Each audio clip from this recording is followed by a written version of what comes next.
आप सभी का स्वागत है ज्ञान सरोवर परिवार में। जैसे अपने PYQ कंप्लीट करें ICT के, तो आपने तो किसी ने नहीं कहा, पर जो RBC जो अधीनस्थ बोर्ड है वो अपनी किताबों से भी क्वेश्चन बना सकती है। तो क्लास 9th की जो बुक है वो ICT पर आधारित है और पिछली बार यहाँ से क्वेश्चन डायरेक्ट पूछे गए थे। तो इसके जितने भी क्वेश्चन हैं मैं इसी क्लास में आपको कंप्लीट करवा देता हूँ, ठीक है। तो वीडियो पूरा ज़रूर देखना और लाइक और कमेंट ज़रूर करना। देखो, ये कोई बनाए हुए क्वेश्चन ओनली RBC से ही है, अलग नहीं है। पहली बात तो ये आप क्लियर करना। तो मेरे ख्याल से जो RBC के क्वेश्चन है वो रट लो, क्योंकि ये डायरेक्ट छपते हैं ना। देखो, कंप्यूटर में डाटा स्वीकार करने वाली युक्ति है, जो कंप्यूटर में डाटा स्वीकार करने वाली युक्ति है। कंप्यूटर में डाटा को कौन स्वीकार करेगा जो इनपुट डिवाइस होते हैं। इनपुट डिवाइस जैसे आपके कीबोर्ड हो गया, माउस हो गया। आपने पढ़ा था माउस पैड नाम आते ही वो आउटपुट में चला जाएगा, ठीक है, ध्यान रखना। वे उपकरण है जिसके माध्यम से कंप्यूटर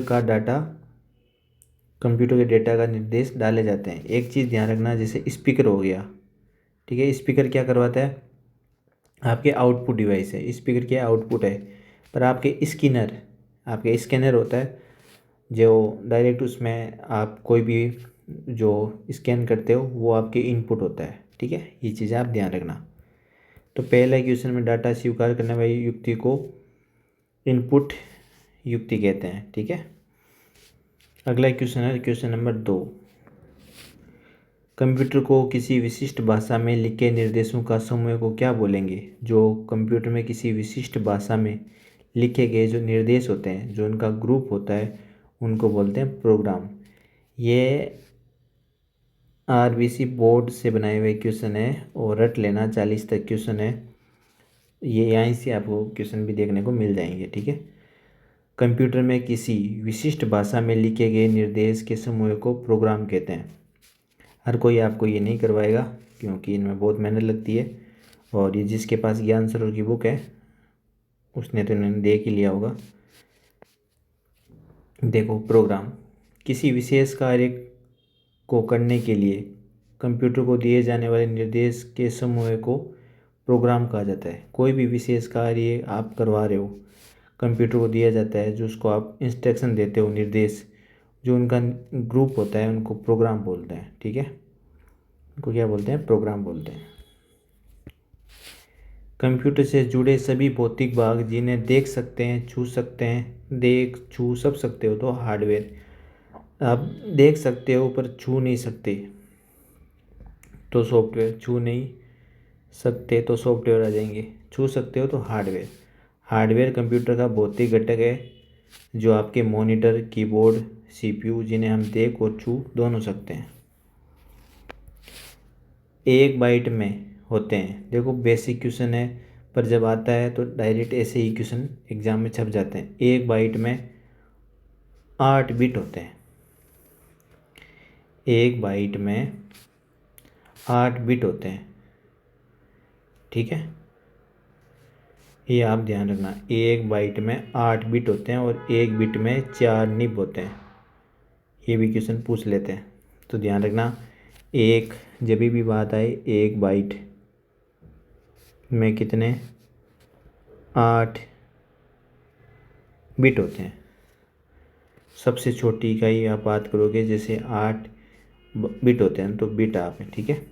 तो कंप्यूटर मेमोरी में 1 बाइट में 8 बिट के समूह के बराबर होते हैं, तो इसको आप याद रखना। और 1 बिट में 4 nib. Question number 5। Petrol pump पर तेल मापने के लिए प्रयुक्त कंप्यूटर कौन सा होता है? जो पेट्रोल पंप आप देखते हो वहाँ पे भी तो कंप्यूटर लगे होते हैं, उसको क्या बोलते हैं? उसको बोलते हैं एनालॉग कंप्यूटर। और ये क्वेश्चन पता नहीं कितने एग्जाम में पूछ लिया और आपके RBC बोर्ड में डायरेक्ट ये दे रखा है। एनालॉग कंप्यूटर का उपयोग निरंतर भौतिक मात्राओं जैसे दबाव, तापमान, प्रवाह को मापने में किया जाता है, जैसा कि पेट्रोल पंप पर होता है। दाब, ताप और प्रवाह तीनों एनालॉग कंप्यूटर आपको पेट्रोल पर। ऐसे याद रखना कि पेट्रोल पर बहुत से लोग मिलते हैं आपको पेट्रोल भराते हुए, तो एनालॉग याद ही रह जाएगा, ठीक है। क्वेश्चन अगला है 6th, न्यूमेरिक कीपैड का मुख्यतः उपयोग किया जाता है तो किस में होता है? टेक्स्ट प्रोसेसिंग में, ग्राफिक्स में, बैंकिंग कार्यों में। और जो आपके न्यूमेरिक कीपैड आपके किस में आते हैं? टेक्स्ट, ग्राफिक्स, बैंकिंग सभी में काम आते हैं। न्यूमेरिक कीपैड का उपयोग तेज़ी से संख्यात्मक डेटा दर्ज करने के लिए किया जाता है। तेज़ी से संख्यात्मक डेटा दर्ज करने पे किया जाता है जो टेक्स्ट प्रोसेसिंग, ठीक है, ग्राफिक्स और विशेष रूप से बैंकिंग जैसे कार्यों में किया जाता है। तो ऐसे क्वेश्चनों को आप भूलना मत। पूछा जा सकता है कि भाई न्यूमेरिक कीपैड का उपयोग टेक्स्ट, ग्राफिक और बैंकिंग तीनों में आता है। क्वेश्चन नंबर 7, माउस एक प्रकार का इनपुट डिवाइस है। माउस एक पॉइंटिंग डिवाइस भी कहते हैं, आपने पढ़ा था, ये भी क्वेश्चन आ रखा है, ठीक है। इसका उपयोग कंप्यूटर में इनपुट देने जैसे आपके क्लिक करने और कर्सर को जो स्थानांतरित करने में किया जाता है। क्वेश्चन नंबर 8, अगला क्वेश्चन है कि टाइपमेटिक की दर क्या होती है? टाइपमेटिक आपको पता है क्या होता है? अपन कोई भी वर्ड कॉपी करते हैं, उसको दबा के रखते हैं, जैसे नेक्स्ट वर्ड आ जाए, वो 10 सेकेंड प्रति 10 सेकेंड। देखो टाइपमेटिंग दर वह गति है, ठीक है, जिस पर एक कुंजी दबाने पर अपन कोई भी, ये कुंजी है, अलग अलग कुंजियाँ हैं, एक कुंजी अपन ने दबा दी है, कुंजी दबाए रखने पर एक वर्ण दोहराया जाता है। ये कुंजी दबाई तो ये वर्ण आ गया, ठीक है, दोहराया जाता है और आमतौर पर लगभग 10 बार प्रति सेकंड इसकी क्या होती है? रेट होती है। दर इसकी कितनी होती है? 10 बार प्रति सेकंड टाइपमेटिक दर। इसको रट के रखना है आपको, दिनेश बोर्ड से पूछ ले तो। अगला देखो, किसी कागज़ पर प्रिंटर द्वारा छपा हुआ आउटपुट कहलाता है। बाहर क्या आता है? किसी भी प्रिंटर द्वारा छपा हुआ आउटपुट, तो जैसे हार्ड कॉपी आ गई आपके पास, ठीक है। प्रिंटर द्वारा कागज़ पर मुद्रित भौतिक प्रति को हार्ड कॉपी कहा जाता है, जबकि डिजिटल फाइल को सॉफ्टवेयर। देखो, प्रिंटर द्वारा जो मुद्रित जो भौतिक राशि है उसको तो हार्ड कॉपी, और जो डिजिटल फाइल होती है उसको बोलते हैं सॉफ्ट कॉपी। तो यहाँ लिख देना ये डिजिटल होती है, ठीक है।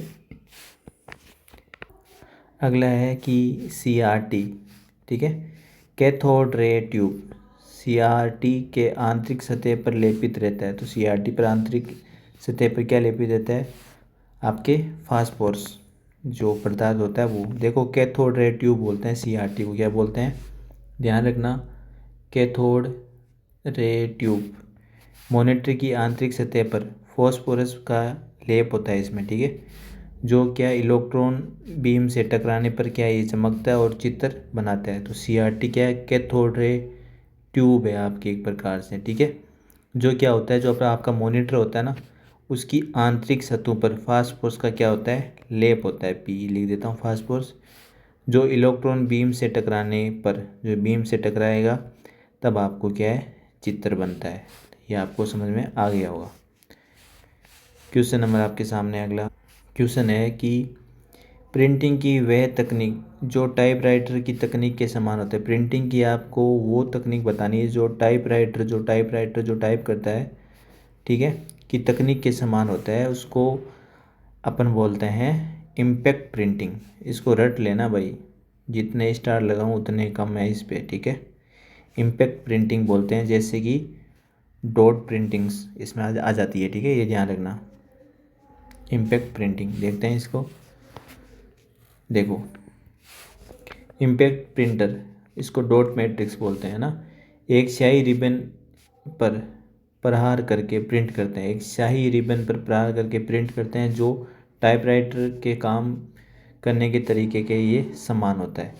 एक स्याही रिबन पर प्रहार करके प्रिंट करते हैं, impact printer, dot matrix.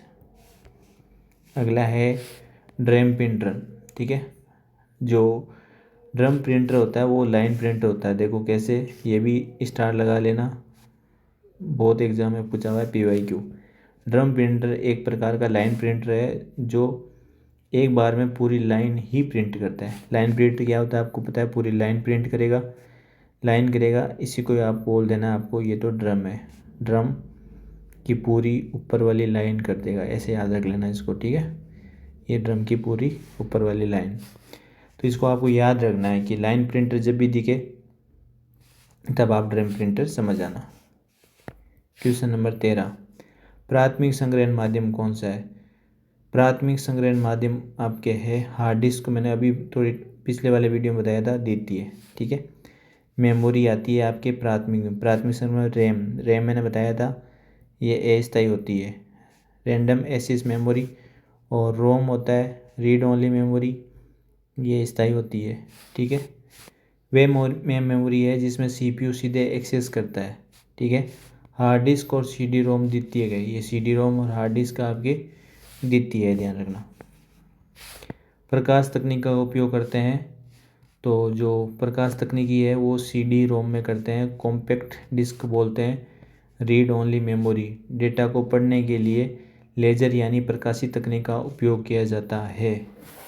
Important है, सीडी रोम में डेटा को पढ़ने के लिए प्रकाशिक तकनीक का उपयोग किया जाता है। CD ROM compact disc read only memory, एक प्रकार से स्थायी, ठीक है। अगला है माइक्रोफ्लोपी की सामान्यतः संग्रहण क्षमता कितनी होती है? बस ज़्यादा कुछ नहीं, इसको याद करना है माइक्रोफ्लोपी, क्योंकि अटेंडेंस बोर्ड जब आईसीटी के पूरा टॉपिक दे रखा है तो इसमें से क्वेश्चन बना सकती है। 1.44 MB इसकी क्या होती है, संग्रहण क्षमता होती है माइक्रोफ्लोपी की। क्वेश्चन नंबर है 16, सबसे पुराना सबसे अधिक काम आने वाला संचार कौन सा है? कि सबसे तो ओल्ड है और जो वर्क करता है सबसे ज़्यादा, बताओ ऐसा कौन सा संचार है भाई? एक सेकंड, ऐसा कौन सा संचार है? तो आपको डायरेक्ट याद रखना है, इसका आप राइट आंसर हो जाएगा सी, ट्विस्टेड पेयर केबल। देखो, twisted pair cable telephone line में प्रयुक्त, टेलीफोन जो होता है उनकी लाइन में ये प्रयुक्त होता है, ठीक है। और संचार के लिए सबसे पुराना और अभी भी व्यापक रूप से उपयोग किए जाने वाले तारों में से है, ठीक है। तो इसको ध्यान रखना है, ट्विस्टेड पेयर केबल, ठीक है। और कहाँ प्रयुक्त होता है ये? टेलीफोन की लाइनों में तार के रूप में। क्वेश्चन नंबर है अगला वैन इंपॉर्टेंट है, एक होता है पेन, ठीक है। पर्सनल एरिया, ध्यान रखना, जो इसमें जो आपका ब्लूटूथ वगैरह एक दूसरे से आप कनेक्ट करते हो ये इसी में आता है। वैन होता है आपके वाइड एरिया नेटवर्क, ये होता है PAN, PAN, personal area network, जो आपके ब्लूटूथ एक दूसरे के आसपास में। वाइल्ड एरिया नेटवर्क, देखो वैन का पूरा नाम वाइल्ड एरिया नेटवर्क, जो एक बड़े भौगोलिक क्षेत्र को कवर करता है आसपास के, ठीक है, इसको बोलता है वैन, वाइड एरिया नेटवर्क। और ये क्वेश्चन पूछा गया था कल जो EMRS की जो एग्ज़ाम हुए थे उसमें पूछा गया था, और राजस्थान के अधिकांश एग्ज़ाम में ये क्वेश्चन आता ही आता है, और थर्ड ग्रेड में भी पूछा जा सकता है भाई। 5 स्टार लगा लेना इसको, ठीक है। क्वेश्चन नंबर है आपके सामने 18, कौन सा संचार माध्यम में सबसे आपके तीव्र है, तेज है? ऑप्टिकल फाइबर केबल संचार माध्यम में सबसे तेज है। देखो ये वो क्वेश्चन है आपको कोई नहीं कराएगा, मैं रियल बता रहा हूँ, कोई नहीं करवाता है। इन क्वेश्चन में बहुत मेहनत लगती है, RBC की बुकों से निकालना। आप RBC की बुक पढ़ोगे तो आपको खुद को ऐसा लगेगा यार मतलब पढ़ा ही नहीं जा रहा, इतनी उसमें चीज़ें कचरा कर रखा है, पर उन्हीं में से क्वेश्चन बनते हैं। और तो ये आप रट लोगे तो काम बन जाएगा। ऑप्टिकल फाइबर केबल प्रकाश के शब्दों के रूप में डेटा संचारित करते हैं, ये प्रकाश के शब्दों के रूप में डेटा संचारित करते हैं, जो धातु के तारों की तुलना में बहुत तेज़ गति प्रदान करते हैं। जो धातु के जो तार होते हैं उसकी तुलना में बहुत तेज़ ये क्या करते हैं, आपको देते हैं स्पीड, गति प्रदान करते हैं। तो संचार का माध्यम सबसे तीव्र है वो ऑप्टिकल फाइबर केबल होती है। अच्छा क्वेश्चन है भाई।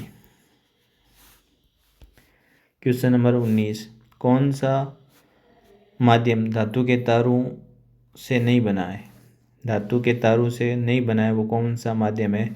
अभी भी पढ़ा था, एक क्वेश्चन 2 बार आया, मतलब इम्पोर्टेंट है, अलग अलग तरीके से आया है। ऑप्टिकल फाइबर केबल आपने देखा था, एक तो इसकी स्पीड बहुत होती है और इसमें कांच या प्लास्टिक के पतले रेसे से बना होता है। इसमें क्या नहीं होता? तार नहीं होता भाई, तार नहीं होता। जबकि ट्विस्टेड पेयर और आपके कोक्सियल केबल होती है वो तारों की, ये दोनों आपके सामने दिख रही है, ये दोनों के दोनों तारों से बनी होती है। पर ऑप्टिकल फाइबर केबल होती है वो आपके तार नहीं होते, उसमें क्या होता है? तो रट लेना इसको, प्लास्टिक के पतले रेसे की ये बने होती है। ये केबल कांच और प्लास्टिक के पतले रेसे, एक तो कांच हो जाएगा आपके और एक प्लास्टिक के रेसे। क्वेश्चन नंबर 20 है, ऑप्टिकल फाइबर केबल की कोर पर चढ़े कांच की परत को क्या कहते हैं? ऑप्टिकल फाइबर की जो केबल होती है उस पर कोर पर चढ़े कांच की परत को क्या कहते हैं? तो ये कहते हैं कैल्ड। ठीक है, ऑप्टिकल फाइबर की केबल की कोर चारों ओर कांच की परत की होती है, जिसे अपन पूरा नाम दे इसको कैल्डिंग कहा जाता है। ठीक है, जो प्रकाश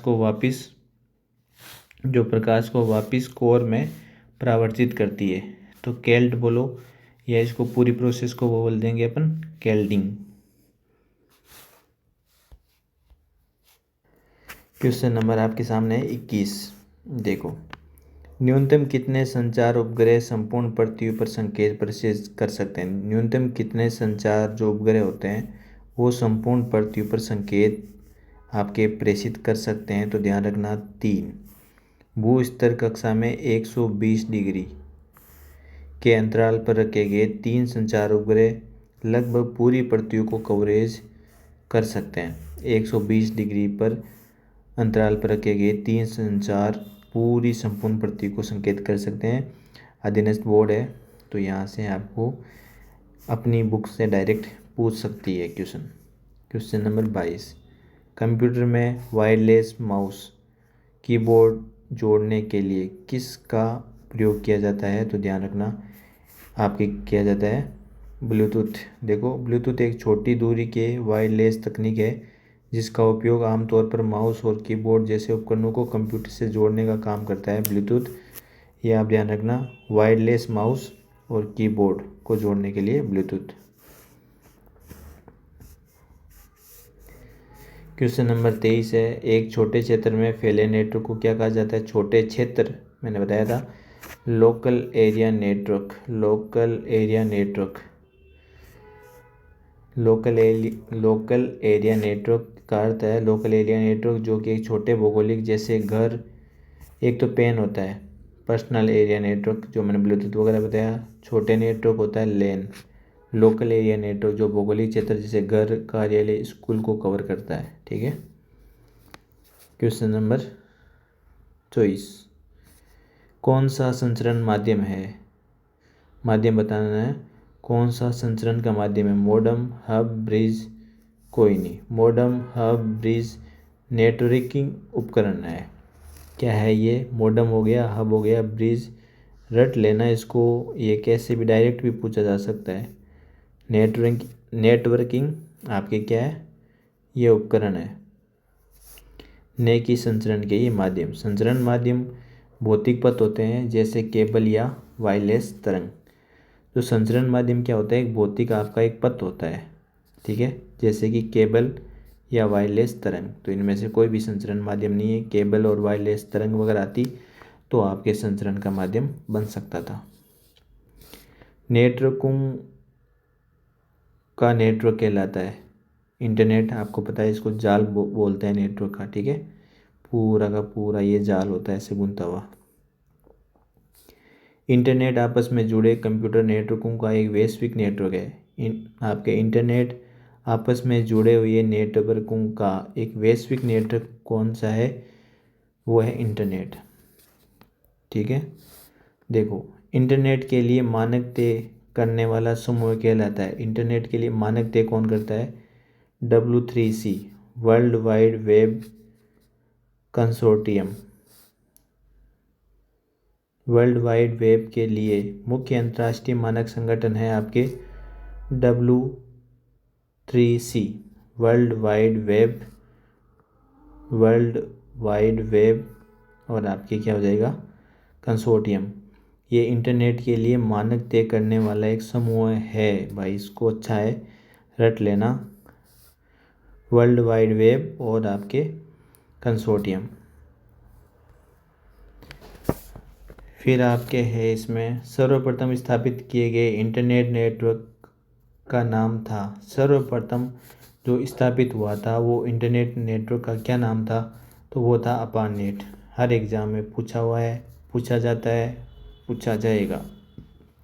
अपारनेट एडवांस्ड रिसर्च, देखो advance research projects agency network, आधुनिक इंटरनेट का ये अग्रदूत है। अपारनेट की सर्वप्रथम जो इंटरनेट नेटवर्क है वो स्थापित किया था, उसका नाम था अपारनेट, भूलना मत, advanced research projects agency network. Question number आपके सामने है 28। देखो ऐसे क्वेश्चन कभी आते हैं तो आप नॉर्मली कर सकते हो कि वाईफाई वाले स्थान है, शिक्षण संस्थान, एयरपोर्ट, होटल, सभी जगह आजकल आपको पता है वाईफाई उपलब्ध है। तो बेसिक क्वेश्चन है, प्रतिनिधित्व बोर्ड में दे रखा है तो वहीं से ये बनाया हुआ है, ठीक है।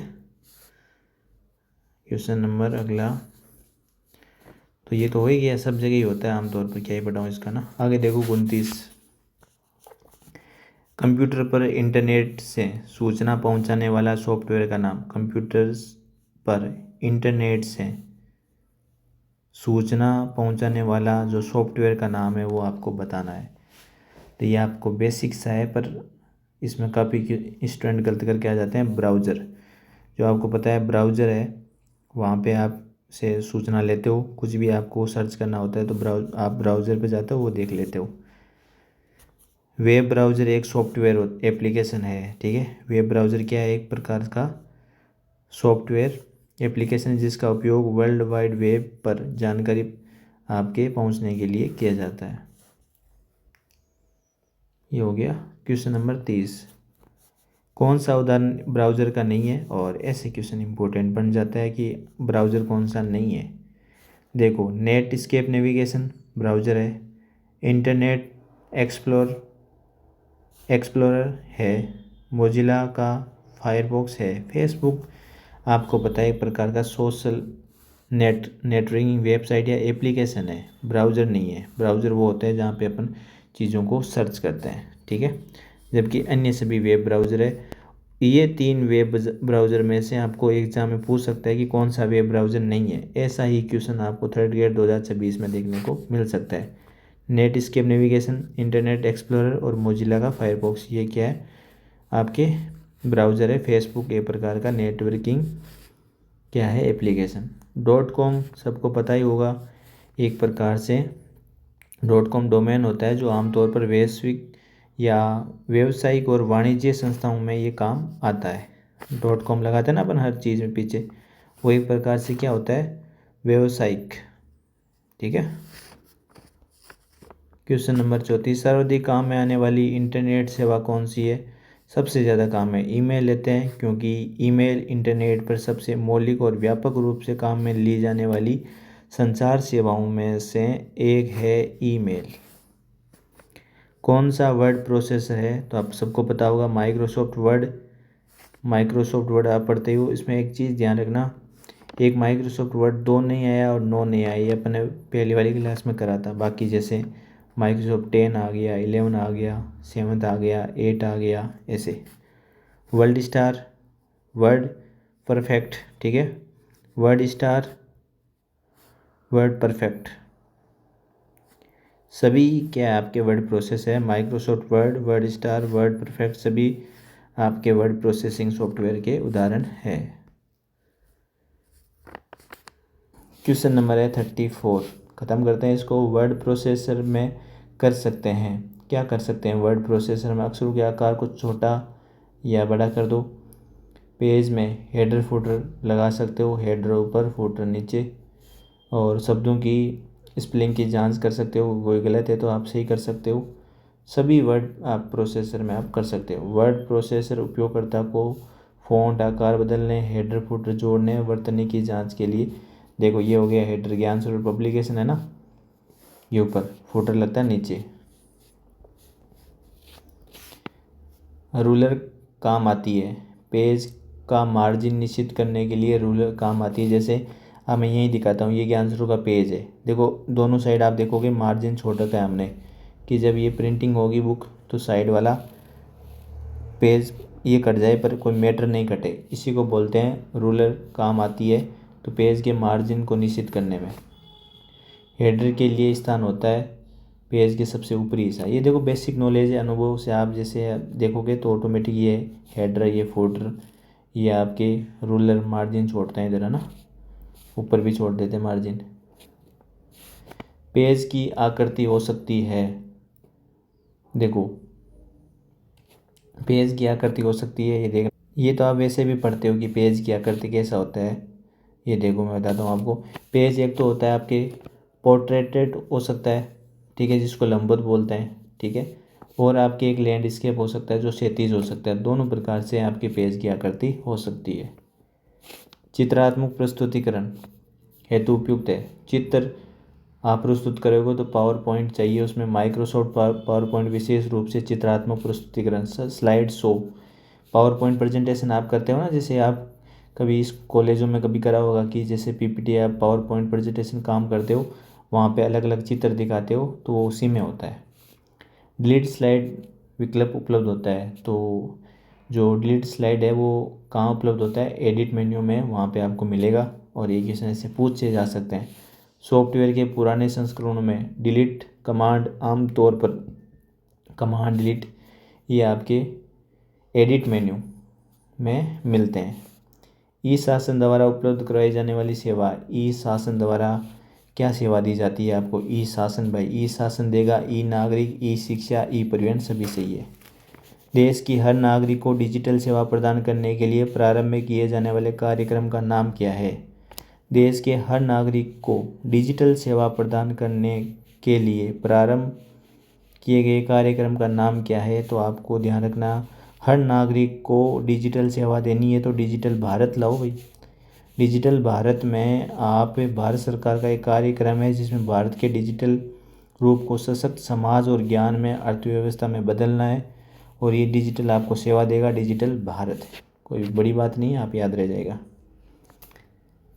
देखो अगला क्वेश्चन नंबर 42, इतने कम टाइम में अच्छे से रिवीजन, और ये आरबीसी के जितने क्वेश्चन थे इससे बाहर कुछ भी नहीं जाएगा, ठीक है, क्योंकि हर प्रकार से पीवाईक्यू करवा दिए, आरबीसी वाली करवा दिए।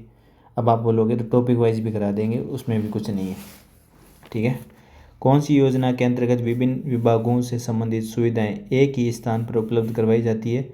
कौन सी योजना के अंतर्गत जितने भी विभाग है उससे संबंधित सुविधाएं एक ही स्थान पर उपलब्ध कराई जाती है, वो ई मित्र पर। ई मित्र राजस्थान सरकार की एक पहल है जिसके तहत नागरिकों को एक ही छत के नीचे विभिन्न सरकारी और निजी सेवाएं प्रदान की जाती है, और अक्सर एग्ज़ाम में पूछ लेते हैं ई मित्र का, क्योंकि जितने भी काम ई मित्र से ही होते हैं, आपको पता हो, चाहे वो सरकारी हो या निजी हो, ई मित्र भारत सरकार की एक पहल है।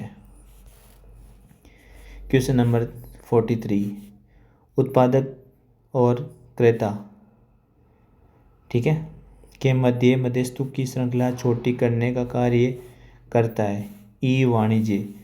देखो ई कॉमर्स ही बोलते हैं, प्लेटफॉर्म उत्पादकों को सीधे उपभोक्ता को बेचने की अनुमति देता है, ठीक है, जिसके थोक विक्रेता और खुदरा विक्रेता जैसे पारंपरिक जो आपके बिचौलियों की आवश्यकता को कम करता है। जैसे आजकल डायरेक्ट ई कॉमर्स हो गया, ई वाणिज्य हो गया, तो ये बेचने वाला है और ये रामू लेने वाला है, तो डायरेक्ट बीच में कोई बिचौलिया नहीं है, डायरेक्ट जो चाहिए वो यहाँ से लिया, इसने यहाँ से बेच दिया, ठीक है, तो आपको ई वाणिज्य हो गया।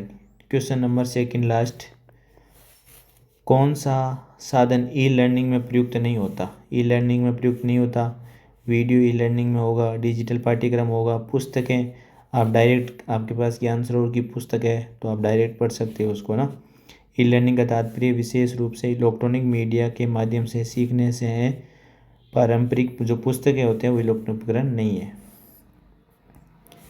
बौद्धिक संपदा संगठन की स्थापना कब की गई? और ऐसे क्वेश्चन तो पूछ लेते हैं कि डेट वगैरह हर किसी को याद नहीं रहती कि बौद्धिक संपदा संगठन की स्थापना कब हुई। तो 1967 में आपके बौद्धिक संपदा की आपके संगठन की स्थापना की गई 1967। याद रखना।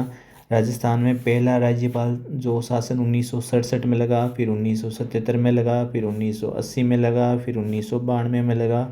4 राष्ट्रपति शासन। एक एक चीज़ ऐसे आपकी अंगुलियों पर रटी होनी चाहिए, कुछ भी पूछो। अब 67 में पहला राष्ट्रपति शासन लगा, उसी टाइम बौद्धिक संपदा का संगठन की स्थापना कर दी। तो इसको भी ज़िंदगी में इस चीज़ को आप नहीं भूलोगे। ये पढ़ने का तरीका है, आप कैसे पढ़ते हो, कैसे याद रखते हो, ये आपके ऊपर है। आईसीटी की बात चल रही है अपनी, तो आईसीटी में मैंने पीवाईक्यू करवा दिए और आरबीसी वाले मैंने क्वेश्चन करवा दिए। अब आप बोलोगे तो टॉपिक वाइज क्वेश्चन, वो भी मैं आपको 3-4 टॉपिक है, वो भी मैं टॉपिक वाइज आपको करवा दूंगा। ठीक है। आईसीटी कंप्लीट होने के बाद आप बता देना क्या करना है, और वीडियो को लाइक और शेयर और कमेंट ज़रूर करना। आपके कमेंट ही नेक्स्ट क्लास लाएंगे, ये बात आप ध्यान रखना। बिना कमेंट आपकी जो भी नेक्स्ट क्लास है वो नहीं आएगी। ठीक है। और ज्ञान ज़रूर आप टेलीग्राम चैनल ज़रूर ज्वाइन कर ले, वहाँ पे आपको डेली के क्वेश्चन वहीं पे मिलते हैं। यहाँ क्वेश्चन अपन नहीं डाल सकते। राजस्थान जीके वगैरह के नई बुक आती है तो सारे वहीं मिलते हैं। तो ज्ञान सरोवर मैं लिख देता हूँ पब्लिकेशन, ये टेलीग्राम चैनल पे सर्च करोगे सबसे ऊपर दिखेगा। रोज़ वहाँ पे क्वेश्चन भी डाले जाते हैं। तो कमेंट ज़रूर करना आपको क्लास कैसी लगी। ईमानदारी से आपको ऐसा कंटेंट कोई नहीं करवाएगा, ये ध्यान रखना, क्योंकि बहुत मेहनत लगती है।